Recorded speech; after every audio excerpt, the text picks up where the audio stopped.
at the Weekend Doug Update studio. Pardo. It's Weekend Doug Update with Norm MacDonald, Charlie Rocketman, and Buck Henry. Norm.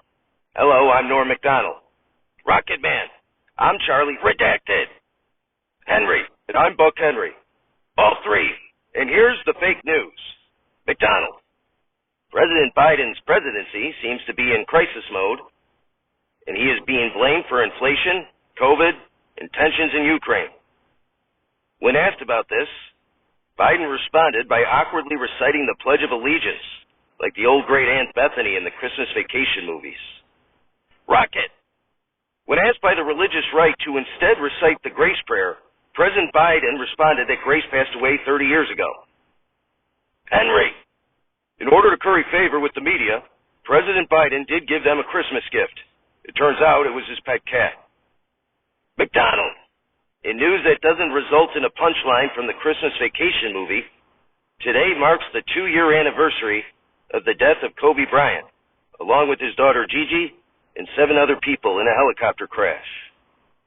Police are still investigating Shaquille O'Neal for fiddling with the engine prior to takeoff. Rocket. Now with local traffic, here's Greg Geraldo in a helicopter. Greg? Geraldo. Hey guys, traffic looks fine here in Chicago, but I don't know who decided to let Robert Graves fly this thing. First he tried to molest me and now he's passed out. Rocket. Are you going to be okay, Greg? Will you be able to land the helicopter? Geraldo. Probably not, Charlie, but I am dead anyway, so I don't really give a shit. Nothing matters. I was once aimless carbon, walking around with no purpose, and now I'm the consciousness produced by the electrical signals in my brain, and am still aimlessly traversing around with no point to anything whatsoever. Rocket. And the traffic still looks good though, right? Geraldo. Yeah, besides my existential crisis that has followed me into the afterlife, traffic looks fine. Rocket. Greg Geraldo with traffic, everybody. Henry. The Federal Reserve held short-term interest rates steady on Wednesday and signaled intentions to raise them in mid-March, the latest turn toward removing stimulus to temper elevated inflation. In completely unrelated news, several hedge fund managers have jumped to their deaths from high rises. Norm. Hey, Buck. I wonder if those high rises are higher than the future interest rates. Buck. Good one, Norm. Norm. Thanks, Buck. Henry. I believe it's your line, Norm. Norm. Oh, right.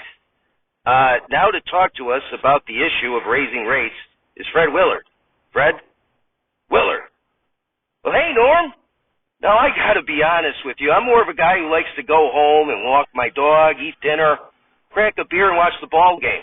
Okay, I don't know a whole lot about all this rate interest malarkey. Norm. Oh, well, why did you agree to come on the show and talk about it? Willard. Well, you know, Norm, there's only so much airtime to go around. I didn't want to go into the helicopter because, unlike Geraldo, I respect Kobe Bryant. And, well, just wanted to get my face out there, remind everyone that I'm dead. Norm. Well, very good. It doesn't have to be perfect. Why don't you give analyzing interest rates a try?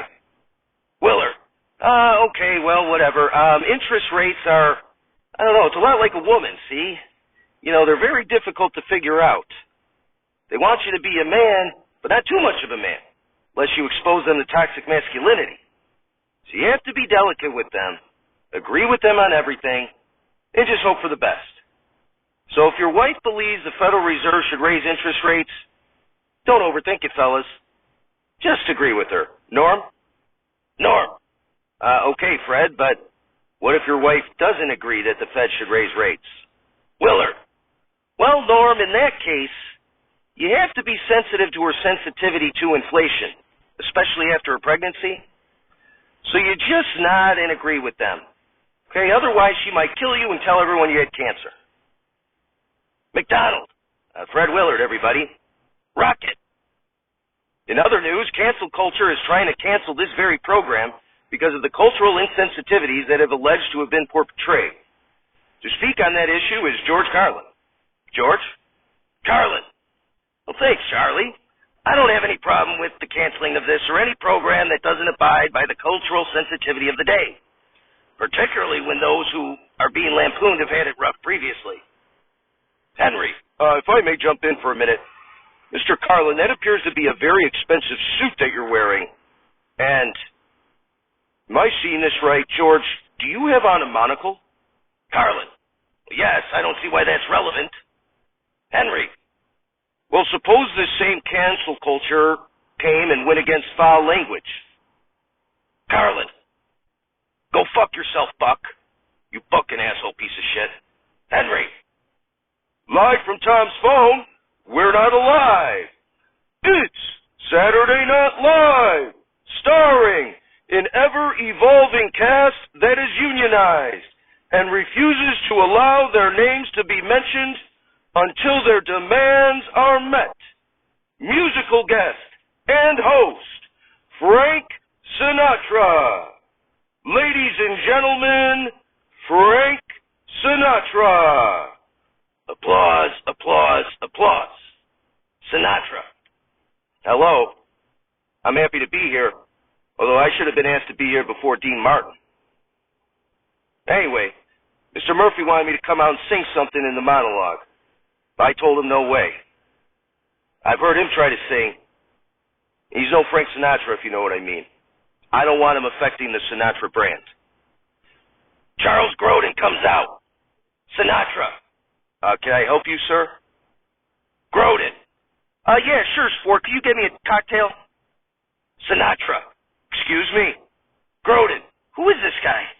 Terrible service here. Anyway, I wanted to make the announcement that I have come to an agreement with this, quote, production, that instead of being a host, I'm going to be joining the cast. Sinatra. Hey, buddy, this is my time. Grodin. Security. Some dago waiter here has been overserved. Anyway, Mr. Murphy and I came to an agreement. He said he liked my character in Heart and Soul, a movie that I had the most fun making since Heaven Can Wait. And anyway, in Heart and Soul, I portrayed a character who was afraid to sing publicly, and then later was a ghost, and ultimately did sing publicly, albeit in the body of Robert Downey Jr. at a B.B. King concert. So anyway, Mr. Murphy asked me to sing a song called My Way, which I'd never heard of, but I'm going to give it a whirl anyway. Sinatra. You got to be kidding me. Grodin. And now, the end is near, and so I face the final curtain. My friend, I'll say it clear, I'll state my case, of which I'm certain. I've lived a life that's full, I've traveled each and every highway, and more, much more than this. I did it my way. Sinatra. Not a bad song, though I still prefer it sung my way. We have a great show tonight. I'm here, so don't worry. The best is yet to come. We'll be right back.